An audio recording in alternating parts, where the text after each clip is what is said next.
My parents literally gave away my seat to my brother's fiancé at a family dinner, then told me I didn't belong there.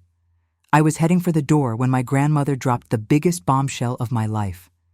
Actually, Kayla owns this house. My mom's fork clattered to the floor. I'm Kayla, and I'm 27. I work as a pharmacist at this small downtown clinic. Nothing fancy, but it pays my bills and lets me rent a tiny one-bedroom apartment just blocks away. Walking to work saves me gas money, which honestly matters more than I'd like to admit. My family situation? It's been toxic for years. I have parents and an older brother named Ethan.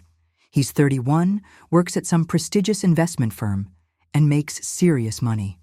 My parents worship him like he's some kind of golden child.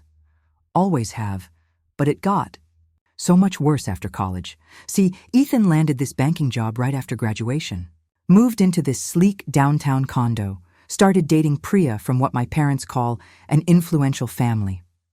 Meanwhile, I'm working at the pharmacy, living in my cramped apartment, completely single. According to my parents, this made me the family failure. Every time we had guests over, my parents would gush about Ethan nonstop. Our son works at Sterling Financial, my mom would beam with this proud smile. He's incredibly successful, unlike Kayla here. Then my dad would chime in, and Ethan has such an accomplished girlfriend. They're getting very serious. Kayla hasn't brought anyone home in years. They'd say this stuff right in front of me, like I was invisible. The guests would shift uncomfortably, trying to change the subject, but my parents didn't care. They just kept praising Ethan while taking shots at me. It hurt every single time. When I finally told them how it made me feel, they'd brush me off. "Oh, Kayla's being dramatic again," my mom would say. "We're just proud of Ethan's achievements." So I stopped going home as much, made excuses when they invited me for dinner or family events. It was easier than sitting there listening to them compare us all night, but I could still see what was happening through Ethan's Instagram. He'd post these perfect family dinner photos from my parents' house. Him with Priya, my parents, everyone smiling like some magazine spread. His captions always said things like, "Love having the whole family together," or "Nothing beats family." Time. It was like I didn't exist, like I wasn't even part of the family. The only person who actually cared about me was my grandmother on my dad's side. Everyone called her Nani. She lived in this charming little house about 20 minutes from my apartment. Big front porch with rocking chairs, backyard garden where she grew tomatoes and herbs. Nani was the one who believed in me when nobody else did. When I was applying to college and my parents were obsessing over Ethan's senior year achievements, Nani quietly helped me fill out applications. She even gave me money for tuition when my parents claimed they couldn't afford to help both kids. We'd sit on her porch drinking chai, and she'd tell me stories about her life. How she worked as a seamstress to support my grandfather through school. How she saved every penny to buy their first house. She understood what it meant to work hard without getting recognition. Nani never made me feel inadequate. When I told her about Ethan's latest promotion or Priya's expensive engagement ring that was probably coming soon, she'd just nod and say, "That's nice for them. Now tell me about your week." She was the only one who asked about my job, my apartment, my actual life. The only one who remembered my birthday without Facebook reminding her. The only one who made me feel like I mattered. So when my phone rang that Tuesday evening and I saw my mom's name, I almost didn't answer. I was exhausted from work and not in the mood for another conversation about how amazing Ethan was. But something made me pick up. "Kayla!" My mom's voice was higher than usual, excited. "I have incredible news. Ethan proposed to Priya. They're engaged." My stomach dropped, but I forced myself to sound happy. "That's wonderful, Mom. I'm sure they're thrilled." "Oh, they are. And we're throwing them an engagement party in 2 weeks, right here at the house. Priya's parents are coming, and they want to meet the entire family. Her father actually co-owns the firm where Ethan works, so this is extremely important for us." There was a pause. I could practically hear her calculating. "You absolutely must be there, Kayla. This is crucial for Ethan's career. Priya's parents are very influential people and everything needs to be perfect, sophisticated. You know what I mean? Okay, Mom, I'll be there. Wonderful. I'll text you the details. And Kayla, please dress appropriately. This isn't just any party. She hung up before I could respond. I sat there holding my phone, feeling that familiar knot in my stomach.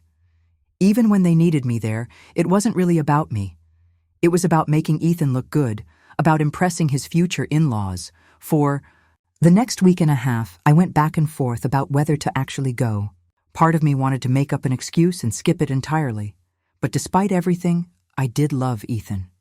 He was my brother, even if our parents had always favored him. Then, 2 days before the party, my phone rang again. This time, it was Ethan. Himself. Hey, Kayla. His voice was softer than usual. I know Mom already called you about the engagement party. Yeah, she did. Congratulations, by the way. Priya seems really wonderful. Thanks. Listen, I wanted to call and personally ask you to come. I know things have been tense with Mom and Dad lately, but this is important to me. I want my sister there when I celebrate getting engaged. Those words hit me harder than I expected.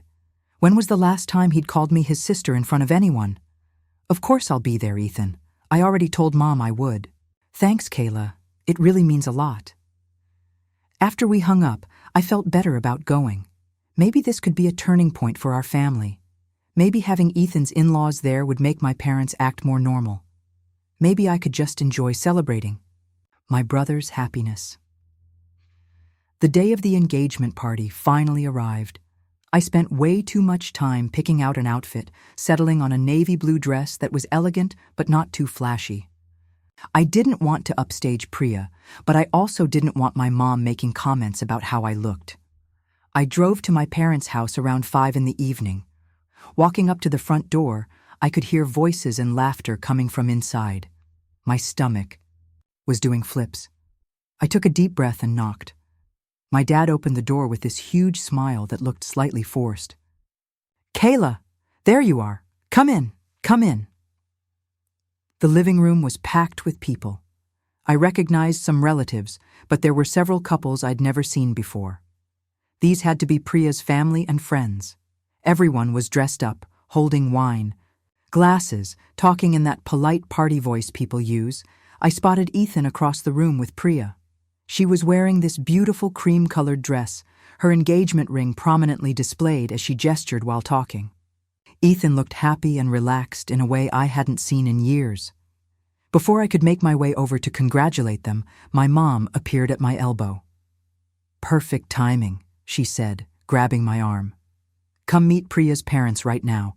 She practically dragged me across the room to where an older couple was standing near the fireplace. The man was tall and distinguished-looking in an expensive suit. The woman was elegant with perfectly styled hair and jewelry that probably cost more than my rent. Vikram, Meera, this is our daughter Kayla, my mom said with her biggest smile. Kayla, these are Priya's parents. Vikram extended his hand with a warm smile. So wonderful to finally meet you, Kayla. Priya's told us she has an amazing future sister-in-law. Thank you, I said, shaking both their hands. It's great to meet. You too. Priya makes Ethan really happy. We chatted for a few more minutes about my job, the neighborhood, normal small talk stuff.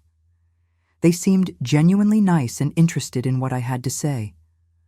I started to relax.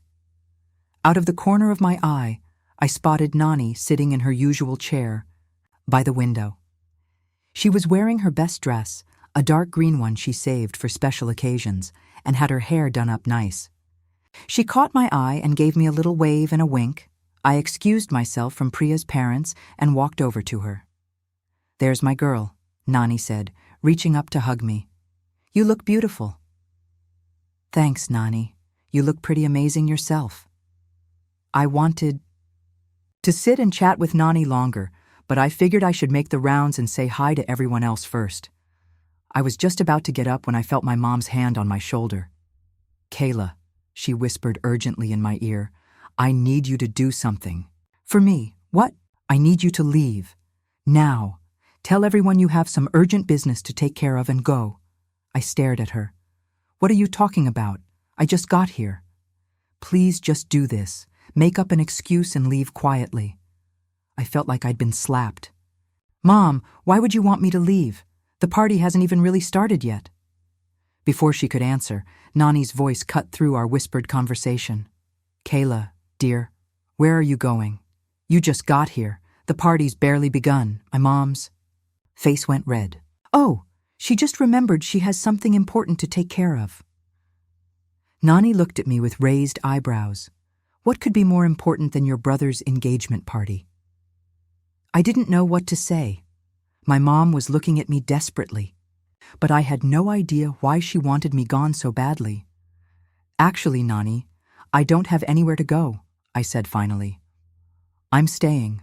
I sat back down in the chair next to Nani, and she patted my hand approvingly. My mom looked like she wanted to say something else, but with Nani watching, she just walked away with a tight smile.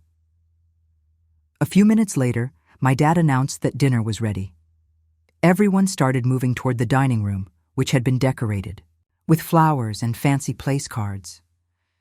I followed the crowd, expecting to find my usual spot somewhere in the middle of the table. But as everyone found their seats, I realized something was wrong. Ethan sat down next to where I was standing. Nani took the seat on my other side, but there was no chair for Priya. She stood there looking confused, holding her wine glass and looking around the table. That's when it hit me.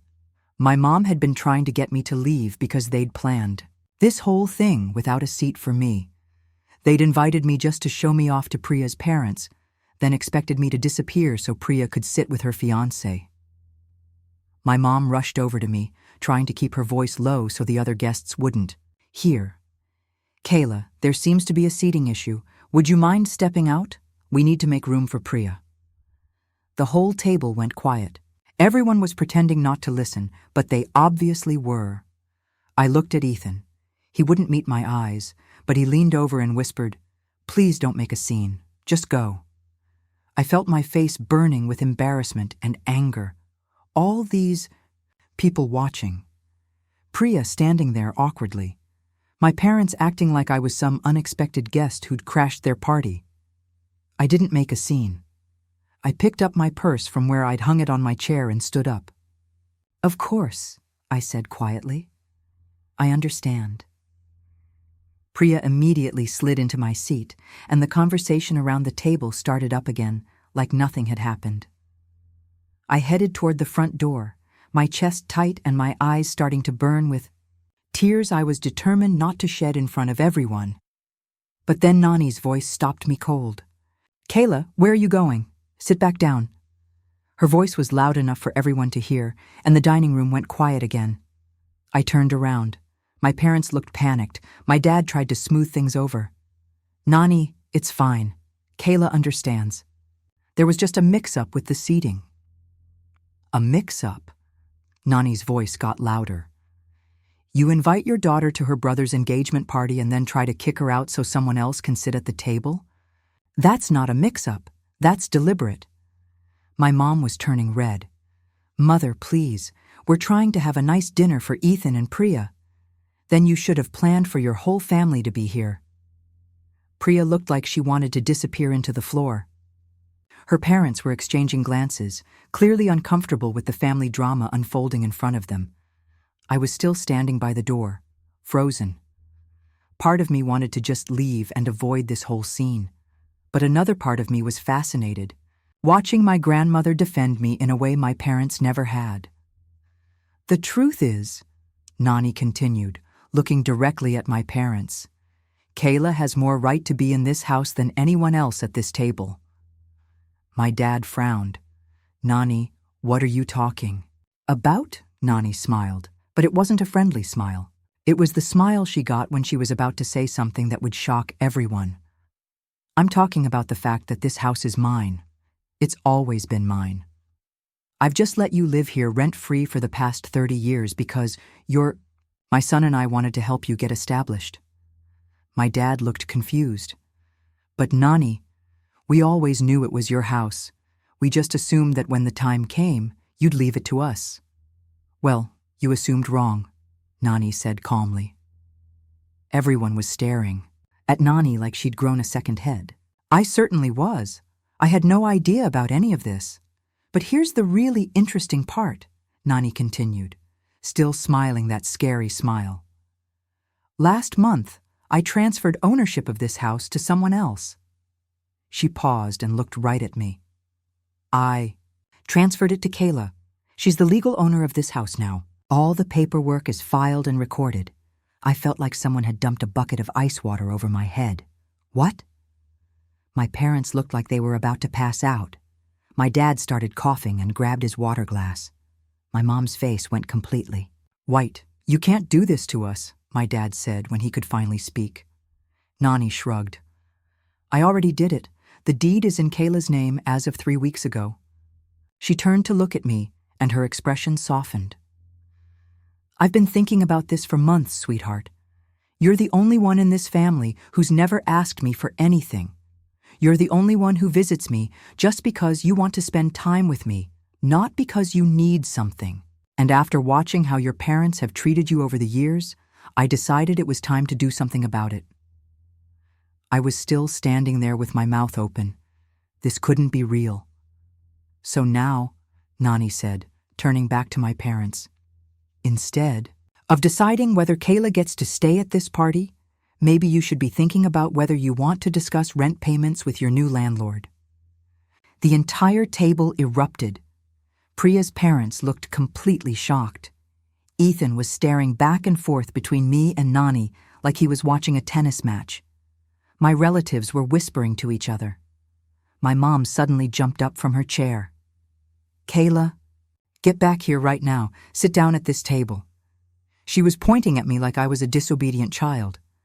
"Priya can sit in the kitchen if she needs to. Just come back and sit down." I almost laughed. 5 minutes ago, she was trying to get me to leave, and now she was ordering me to stay because I apparently owned the house we were sitting in. "No, thanks," I said. "I don't think I want to stay for dinner after all." I looked around the room at all the shocked faces. Priya's parents looked like they were witnessing a car accident. Her dad had his mouth slightly open, and her mom was clutching her wine glass like it was a life preserver. "I think I'm going to head home," I said. Nani stood up from her chair. "You know what? I think I'll leave too. This party isn't nearly as fun as I expected." She walked over to me and linked her arm through mine.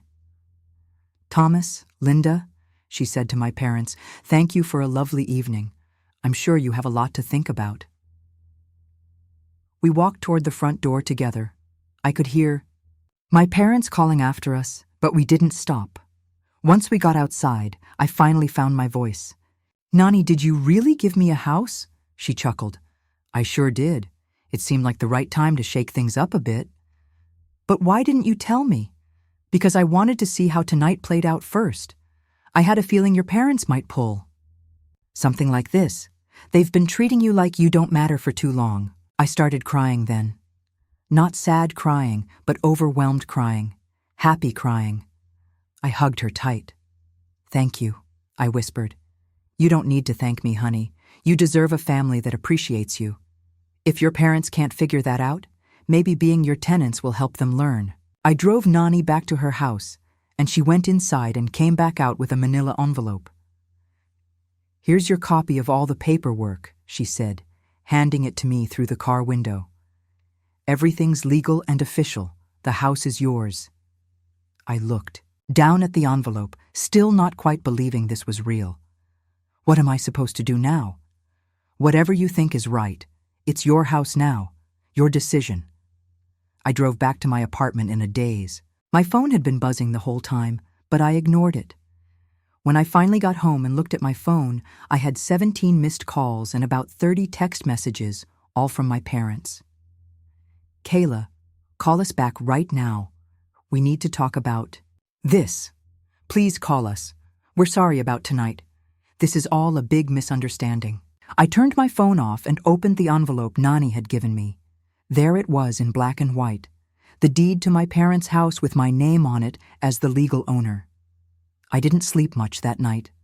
Every time I closed my eyes, I kept replaying what had happened at the party, the shocked looks on everyone's faces, Priya's parents watching our family drama unfold, Nani standing up for me in a way no one ever had.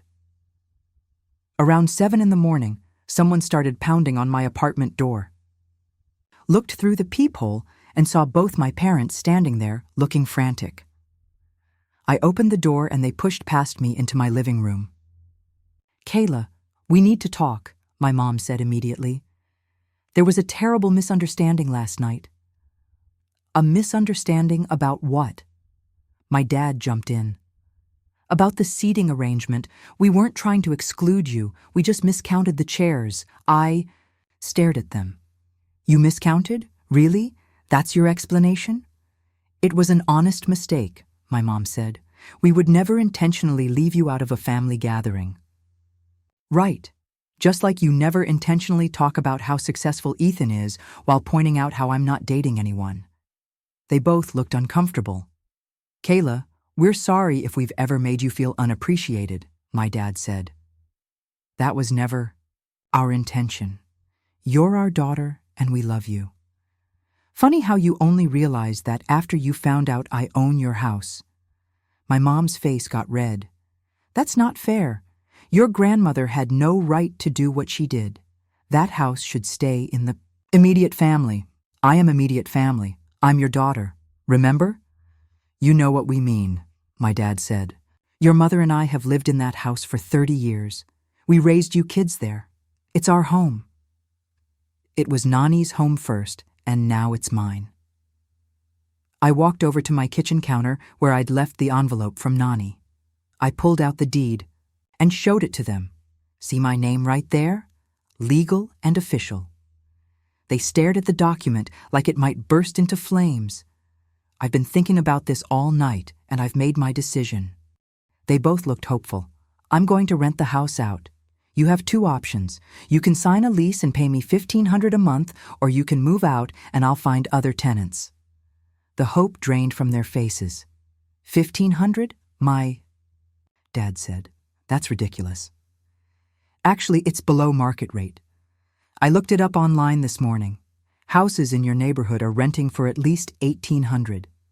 My mom started crying. "Kayla, this is cruel. We're your family." "You're right.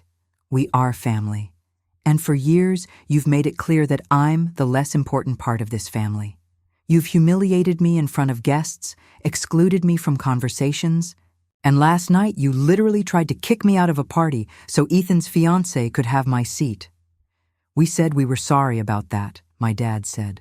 "Being sorry doesn't fix years of treating me like I don't matter. But paying rent might help. You understand my value a little better?" They tried arguing with me for another 20 minutes, but I didn't budge. Finally, they left without saying goodbye. Over the next week, my phone was constantly buzzing with calls and texts from both of them, begging me to change my mind. Each time, I sent back the same response. I was waiting for them to sign the lease agreement. Meanwhile, I found a real estate agent who specialized in rental properties. Her name was Jaya, and she helped me draw up a proper lease agreement. She said $1,500 was definitely fair, maybe even generous. 2 weeks after the engagement party disaster, my parents finally agreed to meet with Jaya and me at her office. They looked like they'd aged 5 years. Jaya had prepared all the paperwork. The lease was for 1 year with the option to renew. $1,500 due on the 1st of every month. Standard stuff. My parents signed the documents without saying much. When we finished, Jaya shook everyone's hands and said she hoped everything worked out well. My parents walked out of the office without saying goodbye to me again. That evening, Ethan called me. "Kayla, what the hell is wrong with you?" he said, as soon as I answered. "You're making our parents pay rent to live in their own home. That's messed up. It's not their home. It's my home. Nani gave it to me. You're being selfish and greedy. Do you know what this is doing to my relationship with Priya's family? Her parents think we're all crazy now. They're questioning whether I'm the right person for their daughter. Sounds like your problem, not mine. This is your fault. If you Hadn't made that scene at the engagement party, none of this would have happened. I didn't make a scene. I was trying to leave quietly. Remember? You're the one who asked me not to make a scene. Well, now Priya's parents are having second thoughts about the whole thing? They think our family has too much drama? Maybe you should have thought about that before you asked me to leave the party. I can't believe you're my sister. Yeah. Well, I can't believe you're my brother either. He hung up on me. That was 6 months ago. My parents have paid the rent every month, right on time. I haven't spent any of the money. I'm saving it all for a down payment on my own place, maybe even a small house. I don't talk to my parents or Ethan anymore. They send me the rent money through an automated payment system, so we don't even have to interact about that. But I still see Nani every few weeks. She's proud of how I handled everything. She also told me that Ethan's wedding got postponed. Apparently, Priya's parents are still not completely comfortable with the family dynamics after what they witnessed at the engagement party. I asked if she thought Ethan and Priya would work things out. Maybe, she said. But Ethan's going to have to prove to them that he can stand up for what's right, not just go along with whatever your parents want. I feel bad for Ethan, but not bad enough to fix this for him. He had a choice that night, and he chose to ask me to leave rather than stand up to our parents. I don't feel guilty about any of it.